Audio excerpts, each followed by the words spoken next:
नमस्कार, news capital express में आपका स्वागत है। मैं हूं आपके साथ अंकिता। चलिए बढ़ते हैं मुख्य खबर की ओर। खंडवा में आदिवासी महिला के साथ हुए सामूहिक दुष्कर्म के मामले को लेकर महिला कांग्रेस सड़कों पर उतर आई है। महिला कांग्रेस ने रोशनपुरा चौराहे पर प्रदर्शन कर सरकार का पुतला दहन किया और इस्तीफे की मांग की। महिला कांग्रेस की प्रदेश अध्यक्ष विभा पटेल और रोशनी यादव का कहना है कि प्रदेश में लगातार महिलाओं पर अत्याचार बढ़ रहे हैं। प्रदेश में महिलाएं असुरक्षित हैं और सरकार लाडली बहनाओं को 1250 रुपए देकर वाहवाही लूट रही है। एनसीआरबी के आंकड़े बता रहे हैं कि प्रदेश में रोजाना 35 महिलाओं के साथ बलात्कार हो रहे हैं। मुख्यमंत्री ही गृह मंत्री हैं और उनसे कानून व्यवस्था नहीं संभल रही है। हमारा प्रदर्शन खंडवा में जो महिला के साथ गैंगरेप और उसके बाद हत्या की गई है उसके खिलाफ हमने यहाँ पर आज प्रदर्शन किया है, क्योंकि आज महिलाओं के हृदय कांप रहे हैं। महिलाएं आज प्रदेश में सुरक्षित नहीं है। मोहन सरकार आज मौन धारण करे बैठी है। मुख्यमंत्री को होश में आना चाहिए। आज वो सोचते हैं कि 1200 रुपए देने से महिलाएं सुरक्षित हो जाएंगी। महिलाओं को सुरक्षा देनी पड़ेगी। मौन धारण करने से काम नहीं चलेगा, जश्न मनाने से भी काम नहीं चलेगा। एक और भाजपा सरकार जश्न मनाने की तैयारी कर रही है, प्रधानमंत्री के स्वागत की तैयारी हो रही है, लेकिन उन्हें होश में आना चाहिए, ध्यान रखना चाहिए। जब महिला ही नहीं बचेगी तो किसको सशक्त करेंगे? जब महिला जिंदा नहीं रहेगी तो किसको सुरक्षित रखेंगे? आज असामाजिक तत्वों को सबक सिखाने का समय है। सिंदूर ऑपरेशन हुआ, उसका इन्होंने वाहवाही लूटने का प्रयास किया, लेकिन आज इस कांड की जिम्मेदारी कौन लेगा? जिम्मेदार मोहन सरकार है, मोहन यादव है। उन्हें इस्तीफा देना चाहिए। देखिए, बिल्कुल मध्य प्रदेश में जो घटना हुई है इतनी शर्मसार घटना करने वाली है। और सबसे बड़ी बात यह है कि मानवता तो शर्मसार हो रही, लेकिन ये सरकार के भी संवेदनाएं बिल्कुल मर चुकी है। शर्म आती है ऐसी मोहन सरकार पे कि खंडवा में आदिवासी बहन के साथ में जो इतना गलत काम हुआ, इतना भीभत्स काम हुआ, उसके लिए उसके बेटे को पड़ोसियों से 4000 रुपए मांगने पड़े, तब वो अपनी माँ को वैन में लेके गया। क्या ये सरकार मर गई? क्या इसके पास इतनी भी मानवता नहीं थी कि कम से कम उस पीड़ित महिला को उस घर तक पहुंचा दे? माननीय मुख्यमंत्री जी से हम कहना चाहते हैं कि माननीय मुख्यमंत्री जी, ये बहनें सिर्फ लाडली बहनें बनाने के लिए नहीं है। ये सिर्फ एक 1200 रुपए देकर आपने इनकी वोट नहीं खरीद लिए हैं। आपकी जिम्मेदारी इनको सुरक्षा देनी भी है, इनकी रक्षा करनी भी है। और अगर आप इनको सुरक्षा नहीं दे सकते तो आप गृह मंत्री के पद से इस्तीफा दे दीजिए। भोपाल में पत्रकारों की सेहत को ध्यान में रखते हुए society for journalist health care समिति ने निःशुल्क स्वास्थ्य जांच शिविर का आयोजन किया। यह कैंप शहर के 5 नंबर वाचनालय परिसर में संपन्न हुआ, जहां अनेक पत्रकारों ने भाग लिया और विशेषज्ञ डॉक्टरों से अपनी सेहत की जांच करवाई। इस दौरान पूर्व कैबिनेट मंत्री पीसी शर्मा ने भी शिरकत की और खुद भी चेकअप कराया। उन्होंने कहा कि पत्रकार समाज की आंख कान होते हैं, उनका स्वस्थ रहना समाज के लिए जरूरी है। समिति की यह पहल सराहनीय है। वार्ड 46 की पुस्तकालय में, जो गुड्डू चौहान जी का वार्ड है, society for journalist health care समिति ने हेल्थ केयर शिविर यहाँ पे रखा था, जिसमें मैंने और हमारी श्रीमती जी ने भी चेकअप कराया और चेकअप में सब चीज़ें नॉर्मल निकली। मैं समिति को, उनके मनीष भाई को, श्रीवास्तव जी जो इसके कोषाध्यक्ष हैं, इन सबको बधाई देना चाहता हूँ, शुभकामनाएं देना कि बहुत अच्छा काम जर्नलिस्ट के लिए, पत्रकारों के लिए कर रहे हैं। और मैंने भी कहा था कि पत्रकार एक जो अपने आप में एक संस्था भी होता है, लेकिन आखिरी में उसके बाद कुछ नहीं बचता है। लेकिन जिस तरह से सोसाइटी मदद कर रही है कैजुअल्टी के समय और समय, ये बधाई की बात है। बहुत बधाई और शुभकामनाएं देना चाहता हूँ। ये समिति और ज़्यादा हेल्प लोगों की, पत्रकारों की कर पाए, ये ईश्वर से कामना है। इनको बधाई और शुभकामनाएं। भारत के विश्व की चौथी सबसे बड़ी अर्थव्यवस्था बनने पर मंत्री विश्वास कैलाश सारंग ने प्रतिक्रिया दी है। पीएम मोदी के नेतृत्व में देश विकास और कल्याण के नए आयाम स्थापित करने में सफल रहा है। मनमोहन और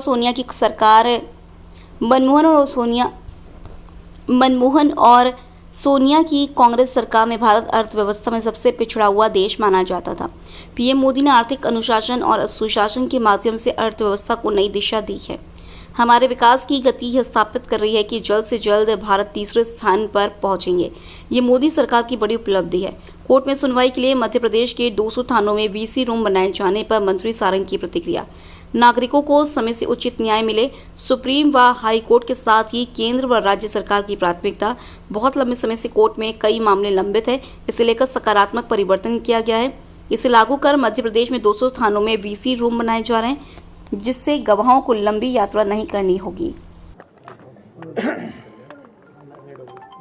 हमारे देश के यशस्वी प्रधानमंत्री नरेंद्र मोदी जी को बहुत बधाई। नरेंद्र मोदी जी के प्रधानमंत्री बनने के बाद ये देश ताकत के साथ आगे बढ़ा है। नरेंद्र मोदी जी ने सुशासन स्थापित करते हुए इस देश में कल्याण और विकास के तो नए आयाम स्थापित किए ही हैं, पर आर्थिक अनुशासन का पालन करते हुए समग्रता के साथ इस देश में अर्थव्यवस्था को बहुत मजबूत किया है।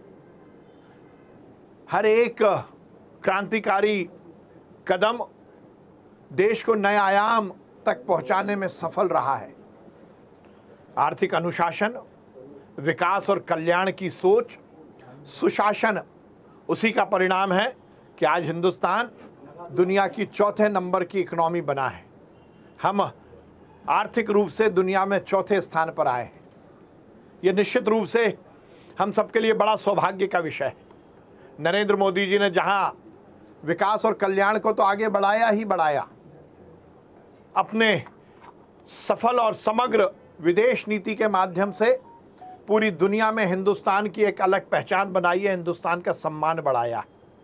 आतंकवादियों के खिलाफ दुनिया में लड़ाई का नेतृत्व करने की बात हो, अलग अलग विषय जो कि पूरी दुनिया के भविष्य के लिए बहुत ज़रूरी है, चाहे वो पर्यावरण संरक्षण की बात हो, चाहे योग के माध्यम से स्वास्थ्य को लेकर नई दिशा देने की बात हो, कोविड जैसे भीषण समय पर पूरी दुनिया को मदद देने की बात हो वैक्सीन बनाकर, या फिर पूरी दुनिया को एक मंच पर लाकर शांति का संदेश देने की बात हो, नरेंद्र मोदी जी ने हर विषय पर सफलता अर्जित की है।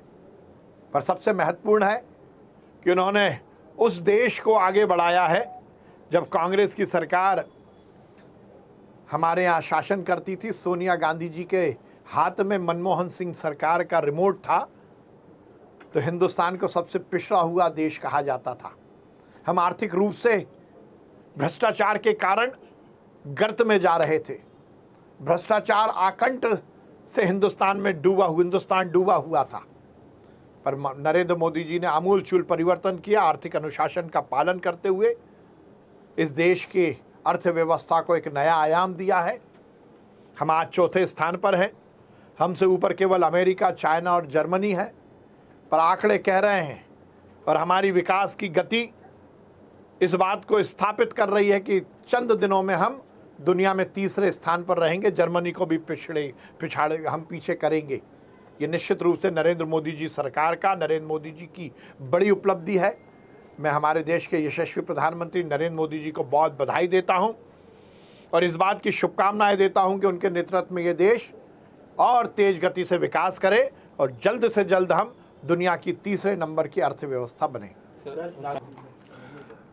हमारी सरकार ने भोपाल में इंटरनेशनल स्पोर्ट्स कॉम्प्लेक्स बनाने का निर्णय लिया। उसमें तेज गति से काम चल रहा है।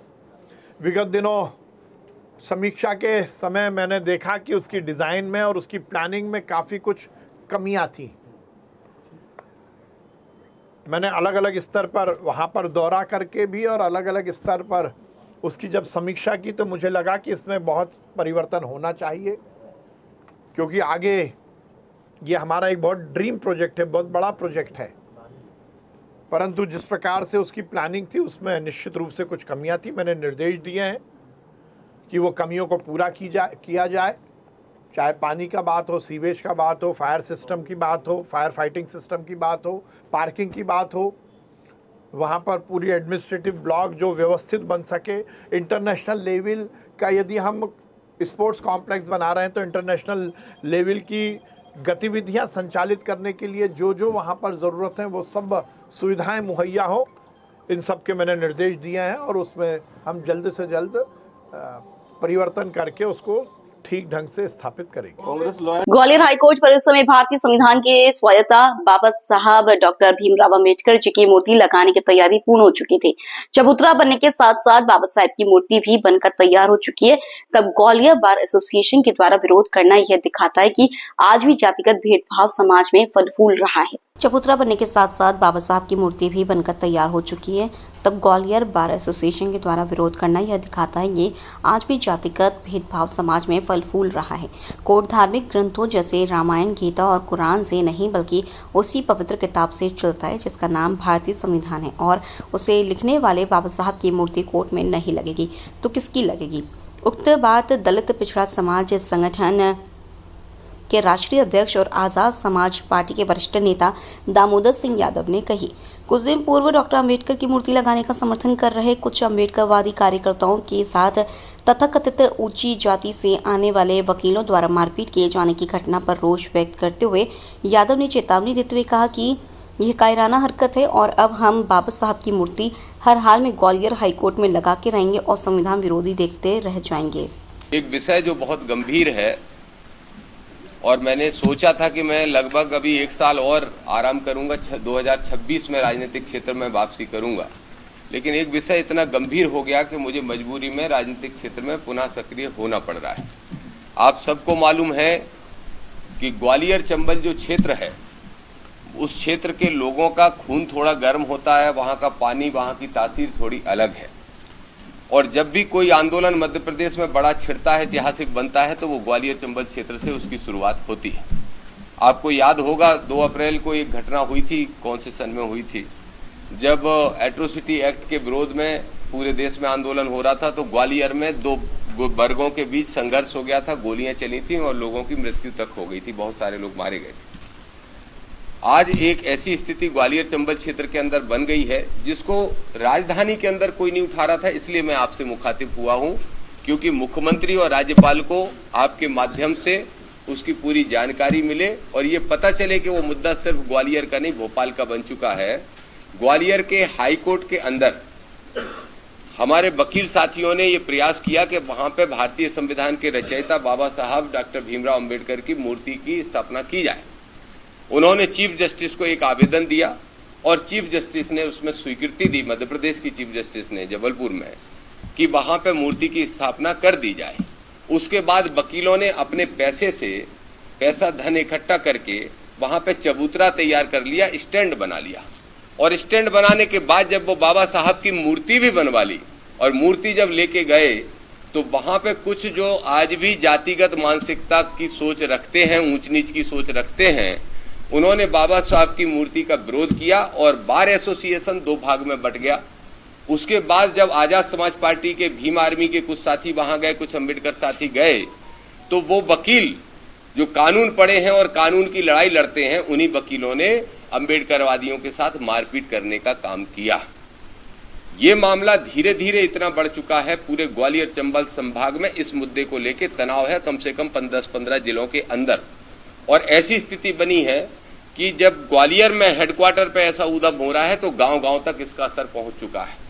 मैं आपके माध्यम से मुख्यमंत्री जी से और राज्यपाल महोदय से अपील करता हूं कि तत्काल प्रभाव से इसमें हस्तक्षेप करते हुए कलेक्टर एसपी को निर्देश देते हुए जो लोग बाबा साहब की मूर्ति लगाने के लिए वहां हमारे साथी प्रयास कर रहे हैं उनको सहयोग प्रदान करते हुए तत्काल प्रभाव से बाबा साहब की मूर्ति हाईकोर्ट ग्वालियर में स्थापित की जाए और इस विवाद को शांत किया जाए, नहीं तो ये वर्ग संघर्ष के रूप में बदलने वाला है। मैंने खुद मुख्यमंत्री जी को पत्र भी लिखा, राज्यपाल को भी पत्र लिखा और दोनों से मिलने का समय मांगा है। संभवतः कल मिलने भी जाऊंगा और इस विषय की गंभीरता से उनको अवगत कराऊंगा।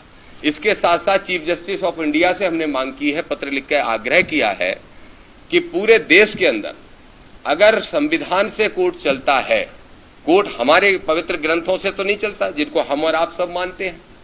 मैं स्वयं ईश्वरवादी व्यवस्था में विश्वास रखता हूँ। भगवान राम, भगवान श्री कृष्ण से लेकर सारे ग्रंथ, जो चाहे गीता हो, चाहे रामायण हो, चाहे कुरान हो, किसी भी धर्म का ग्रंथ हो, हम सब उनका सम्मान करते हैं। लेकिन ग्रंथों से कोर्ट नहीं चलता, संविधान से चलता है।